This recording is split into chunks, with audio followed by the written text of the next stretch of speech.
বাংলাদেশে পর্যটনের যে কয়টি সুন্দরতম স্থান রয়েছে তার মধ্যে সুন্দরবন অন্যতম। আর এই সুন্দরবনে আমরা সকলেই যেতে চাই, সকলেই এখানকার সৌন্দর্য উপভোগ করতে চাই। সুন্দরবনটি সমুদ্রের পাশে অবস্থিত।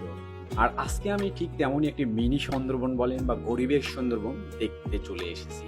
এটির অবস্থান বাংলাদেশের বগুড়া জেলার সারিয়াকান্দি উপজেলায়। আর এই সুন্দরবনে চারিদিকে রয়েছে নদী, মাঝখানে এই বন।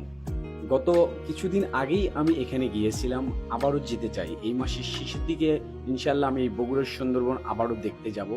সেক্ষেত্রে আপনারা যদি যেতে চান অবশ্যই আমাকে জানিয়ে দিবেন। এর আগেও কর্মসূচি ঘোষণা করেছিলাম কিন্তু সেটা সম্ভব হয়নি। ইনশাল্লাহ খুব দ্রুতই এ মাসের শেষের দিকে যাব।